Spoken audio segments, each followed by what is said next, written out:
En Colombia uno prende un debate político y parece que estuviera viendo una final de boxeo, pero sin árbitro. Y eso fue exactamente lo que pasó cuando se encontraron frente a frente Carolina Corcho y Carlos Fernando Motoa.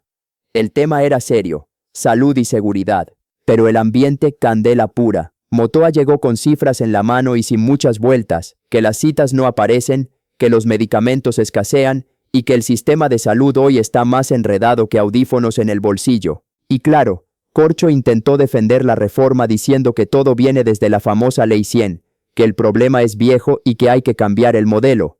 Pero ahí fue donde Motoa prácticamente le volteó el debate. Empezó a lanzar datos, tutelas disparadas, quejas por millones y un sistema que según él, el gobierno de Gustavo Petro terminó empeorando. Mejor dicho, lo que empezó como debate terminó pareciendo clase magistral con regaño incluido, porque cada vez que Corcho intentaba justificar la reforma, Motoa le respondía con cifras y preguntas incómodas que dejaban el ambiente más tenso que fila de EPS un lunes a las 6 de la mañana. Así que lo que venía como discusión terminó siendo un rifirrafe, donde Motoa terminó peinando el argumento de Corcho. Y cuando en Colombia se habla de salud, política y elecciones, ya sabemos que la cosa no se queda en palabras bonitas. Aquí lo que sobran son pullas, datos y uno que otro. Eso no es así. ¿Qué se plantea desde el Congreso se puede hacer por la salud? Nosotros propusimos una reforma a la salud para resolver una crisis que fue documentada por la Corte Constitucional desde el año 2008 y luego por la Contraloría en el año 2012. Lo que pasa es que el obstruccionismo de los partidos de la oposición, incluido el doctor Motoa, no permitieron que esa reforma avanzara y esa reforma era la solución para tener salud preventiva, para formalizar 1 millón de trabajadores y trabajadoras del sector salud, pero además para que la plata llegue de manera directa a clínicas y hospitales, clínicas privadas.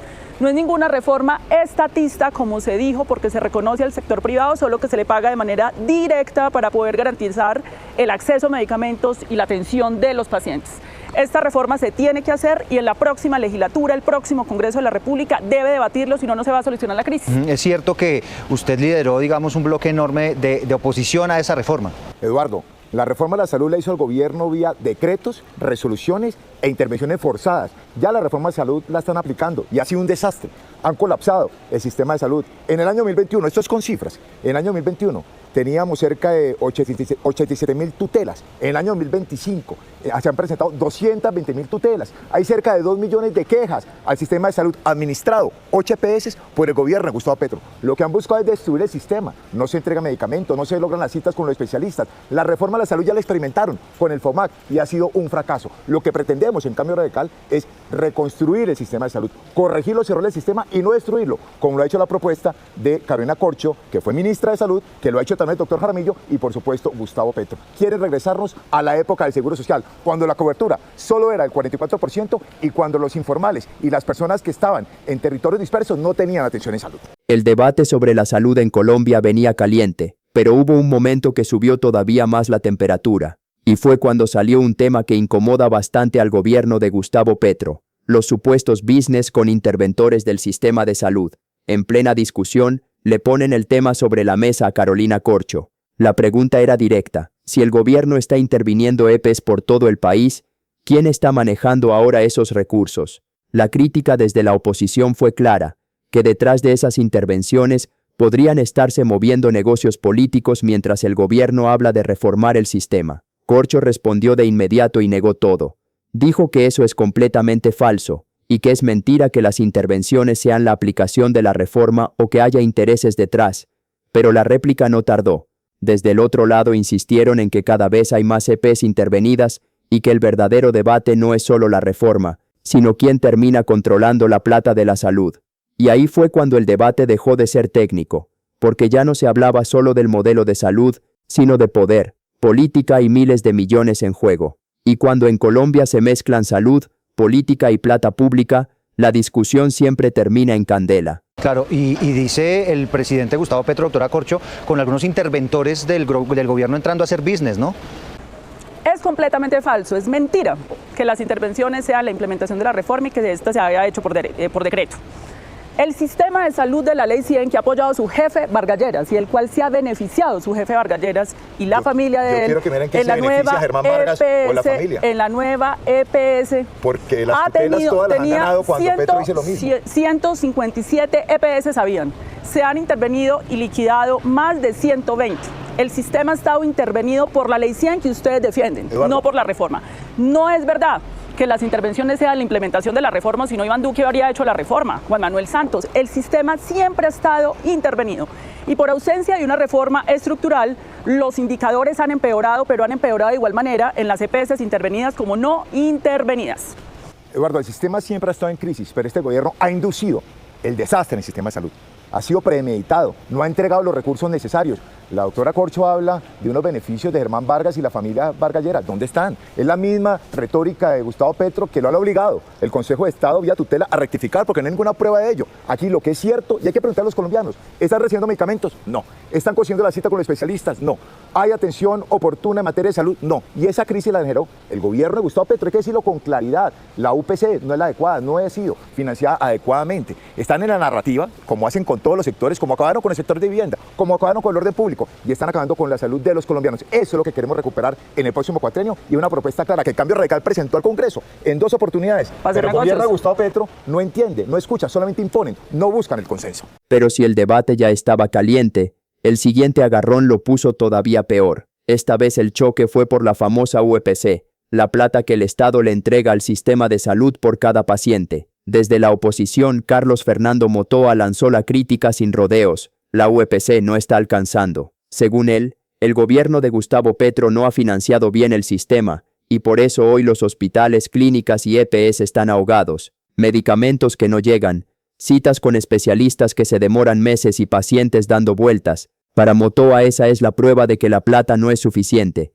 Pero ahí fue cuando Carolina Corcho respondió con todo. Dijo que eso es pura propaganda política y que los datos muestran otra cosa. Según Corcho, informes de la Contraloría indican que incluso hubo más recursos de los que realmente se gastaron. Para ella, el problema no es falta de plata, sino mala administración de las EPS. Y ahí el debate se volvió un choque de narrativas. De un lado dicen que el sistema está desfinanciado. Del otro aseguran que la plata sí está, pero se la están manejando mal. Total, lo que parecía una discusión técnica terminó en otra pelea política. Porque cuando se habla de la UPC, en realidad se está hablando de algo mucho más grande.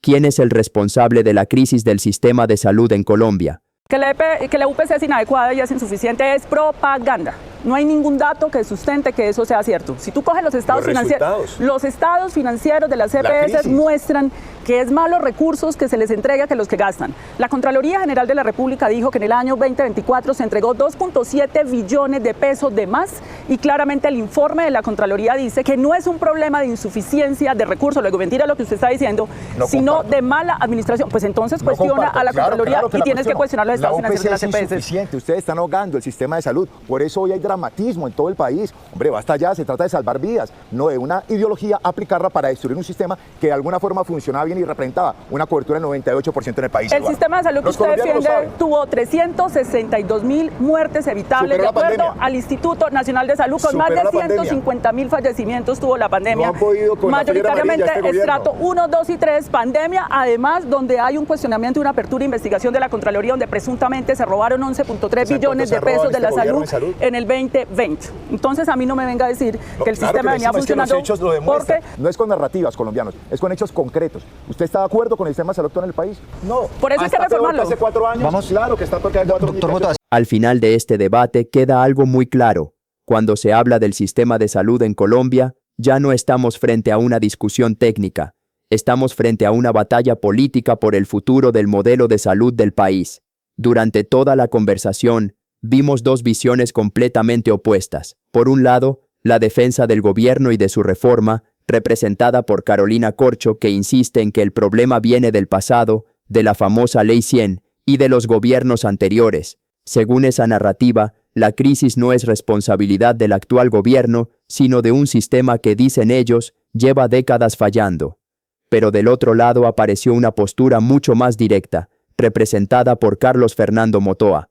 Y su argumento fue sencillo. Si el sistema hoy está peor, hay que preguntarse qué está pasando ahora mismo. Porque la realidad que están viviendo millones de colombianos no se mide en discursos ni en ideologías. Se mide en cosas mucho más simples. Si los medicamentos llegan o no llegan, si las citas médicas aparecen o no aparecen, si los pacientes tienen que esperar meses para ver a un especialista. Y ahí es donde la crítica de Motoa toma fuerza. Durante el debate puso sobre la mesa varios puntos incómodos para el gobierno. Primero, el aumento de tutelas por problemas de salud. Segundo, el desorden que se ha generado con las intervenciones a las EPS. Y tercero, la preocupación por quién termina manejando los recursos cuando el Estado empieza a tomar control directo del sistema. Porque esa es una de las grandes dudas que hoy tiene el país. Cuando el gobierno interviene cada vez más entidades del sistema de salud. La pregunta inevitable es, ¿quién administra esos billones de pesos? Y ese fue uno de los momentos más tensos del debate. También quedó claro que el choque no es solamente por la reforma, es por la manera en que el gobierno está manejando el sistema mientras intenta cambiarlo. Para sectores de oposición como Motoa, lo que se está viendo no es una transición ordenada hacia un mejor modelo, sino un proceso que está generando más incertidumbre.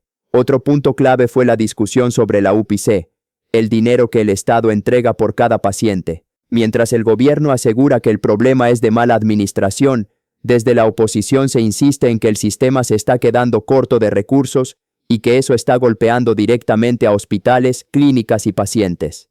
Y ahí aparece una diferencia fundamental entre las dos visiones. Para el gobierno, el problema está en los actores privados del sistema. Para la oposición, el problema está en las decisiones del gobierno. Pero al final del día, lo que queda sobre la mesa no es solo una pelea política. Es una preocupación real de millones de colombianos que hoy sienten que el sistema de salud está pasando por uno de sus momentos más delicados. El debate dejó ver algo que muchos ciudadanos ya perciben, que mientras el gobierno habla de transformar el modelo, la realidad del sistema se está deteriorando en el día a día, y por eso figuras como Carlos Fernando Motoa están intentando posicionar una idea clara hacia el futuro, que el país no necesita destruir el sistema para corregirlo, que sí, hay problemas, que sí, hay cosas que reformar, pero que el camino no puede ser desmontar un modelo que durante años logró ampliar la cobertura del país. En otras palabras, la discusión no es si hay que mejorar el sistema de salud. La discusión es cómo hacerlo sin poner en riesgo la atención de millones de personas. Y después de este debate, queda claro que esa será una de las grandes batallas políticas de los próximos años en Colombia. Porque cuando se habla de salud, no se habla solo de política, se habla de la vida de la gente.